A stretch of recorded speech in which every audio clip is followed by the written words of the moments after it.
This all-roster football team played right across Jamaica many years ago. They had no official sponsor but Jah. It was very common to see the Rasta community turn up to their matches with their drums, shakers, and children. The players were skilled and talented. They played at a community level and later took on the major league teams in Jamaica.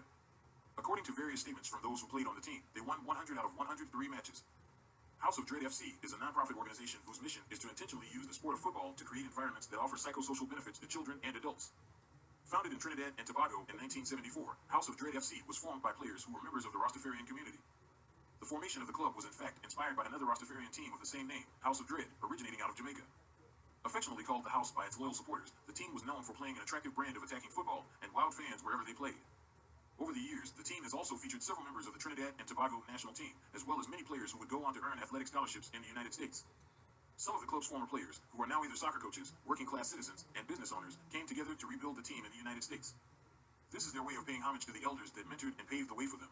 We became very curious as to international affairs, and by researching into what was happening on the African continent, we became what we call Afrocentric in our views. Now, when we sat together as kids, we had the advantage of all of us, most of us being high school kids, which means you can think. You do not work by memory like you memorize something. You learn how to think. And in the early days, we used to say, well, you know, this type of life that they are living is not correct, and we're going to separate it. So you would hear them say, well, I'm running from my father yard, you know. Yeah, because daddy and mommy, they have the status quo of society, and to avoid that, you run, we're going to a bush. So now you become another, what they call vagabond. Yeah? Now, that brought us, all of us doing that, brought us together into one group. And as Rassis, when we sat down, we say, well, you know, so we ought to prove a point, and people are looking at me as if we don't have no substance nor no knowledge. We're going to prove something to them. All right, we weren't cricketers, we weren't runners, but we love football. So we decided to play sports against other communities. Every community in Jamaica, that was in Montego Bay. So in playing football, we developed a name for We Hardly Lost. And in those days, we used to play for Herb. Yeah, a bragging match. You want to play House of Dread, you bring £3 Herb, and we bring £3 and the winner take everything. And that time we were kids, you know, about say 16, 17. And that kind of fame and notoriety, I say, the side of young Russell, what they saw, nobody can beat them, you know. And we play everywhere. Till somebody said, hey, well, you know, say just some little community people that beat up. We don't just beat up Franklin Town and Rose Town and Ray Town and Tivoli Garden. Why you don't go to the national competition and see if you have the thing for it? And we say, all right.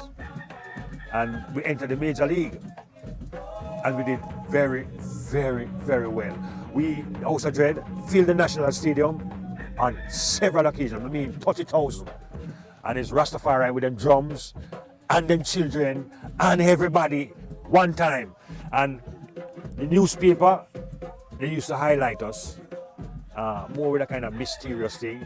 The fact that we're not losing, and the drums, and when the Rastafari come with the drums, they come in like them hope they can't lose, and whatever it is.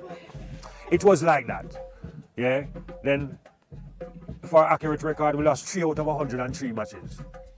And the highlight of us in that sporting facility was. You guys getting other people that weren't, everybody was a Dread that was playing. Yes, that was the thing about the side, was the all Rastafari side. Yeah. And I may give you a picture of that side before you go.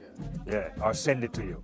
But the point is, when Rastafari rose to the level where they start defeating the established sides, then we woke up on the state. What I mean is, it's supposed to be 11 against 11. You're playing the JDF. It's 11 soldiers. The police is a referee, and 2 warders are the linesman. So it's 14 you're playing against every time. So the House of Dread played against Jamaica Defense. Yes, and the police. So how was it? Were they treating you with respect, or was it? Well, we had what we call a fist fight in camp. Yeah, in that they decided to play the rough stuff. We didn't have any nutrition, any coach, any sponsor, just raw blood and guts. When you get a kick, we have to put ice and sing the Bible. It's not no cock up in the doctor office and them give you nothing like that. Yeah? And we never have no injection for getting no Ritalin to boost we up like the soldiers. But we did play them and beat them too. But on this occasion we were resisting so fiercely that one of them kicked a Ras who promptly kicked him back. And him promptly punched the Ras who promptly punched him back. Him promptly draped the Ras who promptly draped him back. And then one of our members said, like what it's got every man to a man. That was a big talk in Jamaica and they had to blow off the match. Couldn't continue because of the. And I want to tell you, it was broad sun at 2 o'clock. Muta Baruka can testify for he was there. And in the minute the eruption started, thunder, lightning, everything, one time the match have a blow off. Now, you know what the comment, here's what the comment of the senior militaries. You know, Rastafari are the most serious and dangerous set of people in Jamaica. Them say, what do you mean? Look at what these people do. Yeah, man, they are the most serious and dangerous people in Jamaica. And say, what do you mean? He said, look at what they do. They are playing us in the center of the island security. We hardly got them in Jamaica there. And these men come into camp and want to fight and do have a pin. So you must know how serious Rastafari is, that we don't care about odds.